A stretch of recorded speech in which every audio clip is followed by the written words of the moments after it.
To my channel and welcome back to a new vlog. আজকের ভ্লগে থাকছে 23 তারিখ শুক্রবারে আমরা সারাদিন কী করলাম, আর সেদিন ছিল আমার ছোট্ট বোনের ভুট্টু বোনের বার্থডে দিন। সারাটা দিন কী করলাম এই নিয়ে থাকছে আজকের ভ্লগটা। আমার ভুট্টুকো আমাদের বার্থডে গার্ল ভুট্টু উপরে ভুট্টু এদিকে আয়। এই যে আমাদের বার্থডে গার্ল, বলো হাই দাও। হাই।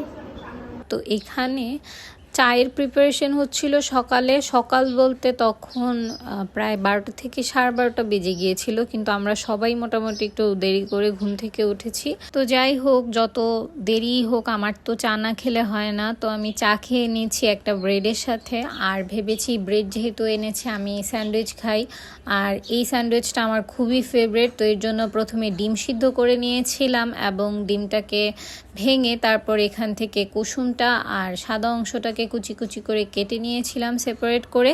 তারপর এখানে লাগবে মেয়োনিজ দিয়ে নিয়েছিলাম 2 চামচের মতো। আর এই রেসিপিটা মনে হয় আমার চ্যানেলে 2 থেকে 3 বার দেওয়া আছে, এটা আমার অনেক বেশি পছন্দের। তো এখানে দিয়ে নিলাম ধনিয়া পাতা আর অল্প একটু লবণ, আপনারা চাইলে দিয়ে নিতে পারেন। মেয়োনিজটার মধ্যে লবণ ছিল এমনিতেই, এভাবেই হয়ে গিয়েছিল। তো এখানে ব্রেডে দিয়ে তারপর আমি একটু কেটে নিলাম এবং খেয়ে নিচ্ছিলাম। তখন বাজে প্রায় 1:30 বেলা, 1:30 বাজে।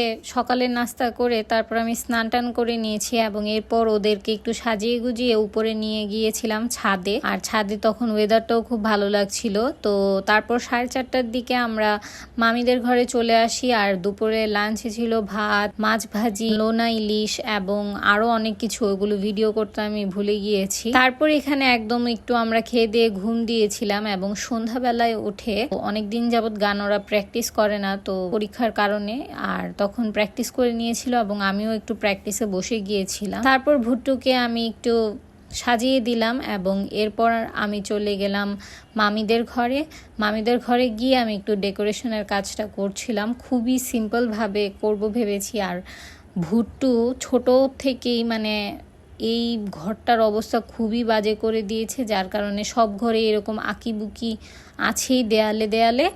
তো যাই হোক, এরপর একটু ডেকোরেশন করে আমি রান্নাঘরে চলে গেলাম দেখতে যে রান্না কি হচ্ছে। এখানে দেখলাম মা হচ্ছে সব কিছু প্রিপারেশন নিচ্ছে। আমি তখনও জানতাম না যে রাতের ডিনারের জন্য মানে ভুট্টুর বার্থডে উপলক্ষে আসলে কি খাওয়ানো হচ্ছে। তো এখানে দেখলাম সব কিছু বানাচ্ছে। প্রথমে মুরগিগুলোকে হলুদ এবং লবণ দিয়ে ভালোভাবে মেখে রেখেছিল কিছুক্ষণের জন্য, তারপর তেলে ভেজে নিচ্ছিল দেখলাম। আর সাইডে পোলাও চাল ভিজিয়ে রেখেছিল। এই রেসিপিটা এখানে এই ব্লগে আর শেয়ার করলাম না, অন্য আরেকদিন শেয়ার করে দিব। আর এই হচ্ছে ছোটোখাটো ডেকোরেশন আমি এটা করেছি এবং এখানে গিয়ে আমি রেডি হয়ে এসে দেখি যে মায়ের রান্না একদম কমপ্লিট। আর এখান থেকে যে কি সুগন্ধ আসছিল, আমি তো তখনই লাগছিল যে খেয়ে ফেলি। আর ভুট্টু এক্সাইটমেন্টে এখানে ফ্রিজ থেকে কেকটা খুলে নিচ্ছিল এবং ওর পছন্দ মতো স্ট্রবেরি কেক আনা হয়েছে এবার। ওর খুবই পছন্দের স্ট্রবেরি, মানে বলতেই থাকে সারাক্ষণ যে আমার জন্য স্ট্রবেরি কেক আনবে, কিন্তু ঘরে বেশিরভাগই ভ্যানিলা এবং চকলেট কেকই পছন্দ করে। যাই হোক, যার বার্থডে তার পছন্দেই তো কেক আনা লাগবে। তো এবার ওর পছন্দ মতো স্ট্রবেরি কেক আনা হয়েছিল। তো এরপর আমরা সবাইকে ডাক দিলাম এবং সবাই বসে পড়েছিল। তো প্রথমে ভাইয়ের সাথে ওকে কিছু ছবি তুলে দিলাম এবং তারপর শুরু হলো আশীর্বাদ পর্ব। প্রথমে ভুট্টুর 2 দাদু মিলে আশীর্বাদ করলো এবং গিফট পেয়ে তো সে মহা খুশি।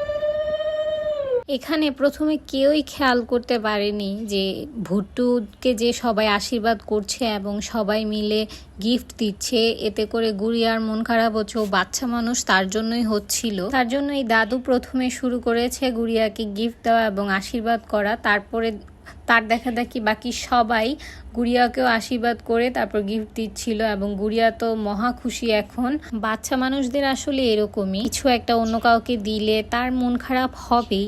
আর বার্থডেতে এক্সাইটমেন্ট বাচ্চাদের একটু অন্যরকমই কাজ করে। আমার তো এখনো বড় হয়ে অনেক এক্সাইটমেন্ট কাজ করে।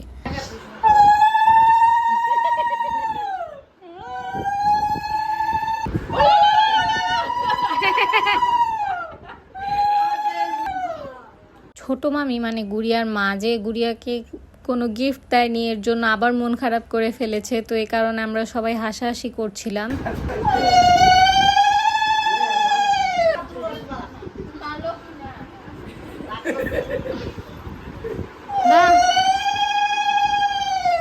তারপর ছোট মামি এসে আবার গুড়িয়াকে দিচ্ছিল, কিন্তু গুড়িয়া নিতে চাইছিল না, একটু অভিমান করছিল আর কি। কিন্তু পরে ঠিকই খুশি হয়ে গিয়েছিল। এরপর এখানে চলে আসে বৌদি একটা ছোট্ট কিউট বেবিকে নিয়ে, ঐশানি। ও তো ভয়ে ভয়ে আমাকে অনেক বেশি ভয় পায়, এই কারণে আসতে চাইছিল না, কিন্তু পরে ওর মা নিয়ে আসছে।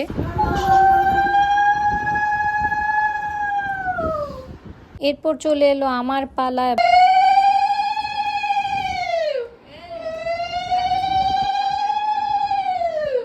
তো এখানে আশীর্বাদ পর্ব শেষ। আমরা সবাই অপেক্ষা করছিলাম যে ও কখন কেক কাটবে। তো এখানে আমি ভিডিও করছিলাম এবং মামিকে বললাম যে স্পার্কেলগুলো একটু জ্বালিয়ে দাও। হয় একটা থাকুক, এটা দিয়ে ধরে না। হয় কাটা। Happy birthday to you. Happy birthday. তোমরা গাও না কেন? To you Bhuttu.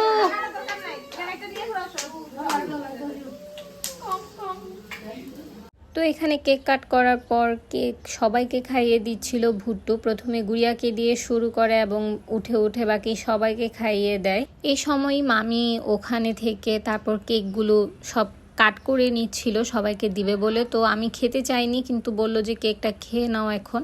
তো এখানে আমি প্রথমে কেকটা খেয়ে নিলাম এবং বাসায় গিয়ে ফ্রেশ হয়ে তারপর শুয়েছিলাম। আর তখনই নিয়ে আসে খাবার, আর এটা দেখে তো আমি আর রেজিস্ট করতে পারছিলাম না, তো হামলে পড়লাম খাবারের উপর। এখানে বানিয়েছিল আর বেরেস্তা উপর থেকে দিয়েছিল, তো এটা আমার খুবই ভালো লাগে। লেবু চিপে খেতে তো খুবই অসাধারণ। তো পাশে বাবা খাচ্ছিল আর আমি এখানে বসে খাচ্ছিলাম। খুবই টেস্টি হয়েছে। এইটার রেসিপি আমি একদিন অবশ্যই শেয়ার করব। এরপর খেতে খেতে দেখলাম 12টা বেজে গেছে এবং ভুট্টুর বার্থডে শেষ এবং আমরাও খেয়ে দিয়ে সবাই ঘুমটুম দিয়েছি। যাই হোক, আজকের ব্লগটি এ পর্যন্তই। আশা করি আপনাদের কাছে ব্লগটি ভালো লেগেছে। ভালো লেগে থাকলে অবশ্যই একটি লাইক, শেয়ার এবং সাবস্ক্রাইব করে দিবেন। তো দেখা হচ্ছে নেক্সট কোনো ব্লগে। সে পর্যন্ত সবাই ভালো থাকবেন। টাটা।